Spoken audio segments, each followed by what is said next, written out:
सभी को जय मसीह की। इस सुबह हम प्रभु के वचन से एक वचन पढ़ेंगे, बाइबल से एक वचन पढ़ेंगे। मत्ती उस अध्याय 13 उसका 3। यहाँ पर ऐसा लिखा है, वो वही है जिसकी चर्चा यशायाह भविष्यद्वक्ता के द्वारा की गई कि जंगल में एक पुकारने वाले का शब्द हो रहा है कि प्रभु का मार्ग तैयार करो, उसकी सड़क के सीधे करो। यहाँ पर 3 चीजें, एक व्यक्ति का आवाज जो रेगिस्तान में पुकार रहा है, और एक वो व्यक्ति क्या पुकार रहा है कि परमेश्वर के लिए मार्ग तैयार करो और सड़कों सीधे करो। ये वॉइस किसी का बारे में बात कर रहे हैं। यहाँ पर भविष्यद्वक्ता यशायाह जिसका बारे में बता रहे वो है यूहन्ना है। यूहन्ना जॉन द बैप्टिस्ट जिसको हम कहते हैं। और उनका आवाज रेगिस्तान में पुकार है। एक्चुअली अगर हम देखेंगे, रेगिस्तान किसी को दर्शा रहे, किसी का बारे में कहता है।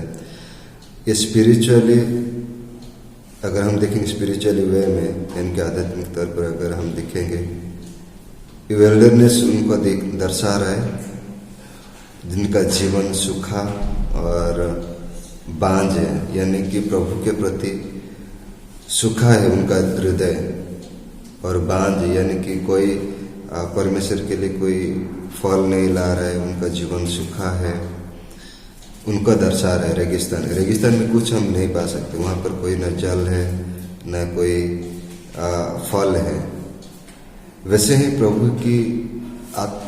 के प्रति यानी कि स्पिरिचुअल वे में, आध्यात्मिक तौर पर जिन लोग सूखा है, उनको एक रेगिस्तान के समान तुलना किया जा सकता है। तो उनको पुकार रहे कि रेगिस्तान, उस दिन इजराइल लोग ने प्रभु के लिए कोई फल नहीं लाते थे और प्रभु से उन लोग दूर थे, उनका जीवन सूखा था, उनका आध्यात्मिक जीवन प्रभु से बहुत दूर था। तो इसलिए ऐसे कहा जाता है कि यूहन्ना यहाँ पर पुकार रहे, आवाज दे रहे हैं। क्या बता रहे हैं? वो बता रहे हैं कि प्रभु का मार्ग तैयार करो और पश्चाताप करने के लिए, तौबा करने के लिए उनको पुकार रहे हैं। और उनको ये बता रहे हैं कि हम कैसे परमेश्वर के लिए मार्ग तैयार कर सकते हैं। सबसे पहला चीज हमें जो परमेश्वर का मार्ग तैयार करने के लिए रोकता है वो है पाप है। तो यहाँ पर हमें इस वचन के दौरान हमें यूहन्ना, यानी कि यूहन्ना उस दिन इजराइल लोग को बता रहे थे कि अपना पाप को त्याग कर, अपने पाप को छोड़कर परमेश्वर के लिए हम मार्ग बना सकते हैं। हम मसीह होने के नाते, विश्वासी होने के नाते, हम हर सुबह हमारे अंदर जो पाप स्वभाव है उसको अगर हम परमेश्वर के सम्मुख में नहीं लाते हैं तो हम परमेश्वर के लिए मार्ग तैयार नहीं कर पाएंगे।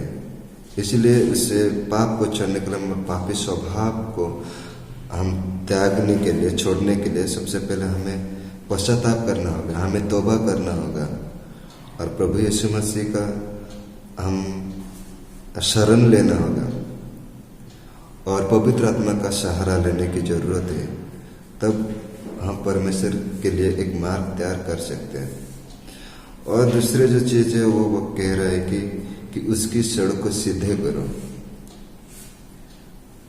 उनकी सड़क, उनके लिए सड़क कैसे हम सीधे कर सकते हैं? एक चीज है जो हमें रुकावट लाता है। देखिए, परमेश्वर के रास्ते में चलने के लिए एक संसार में बहुत सारी चीजें हैं।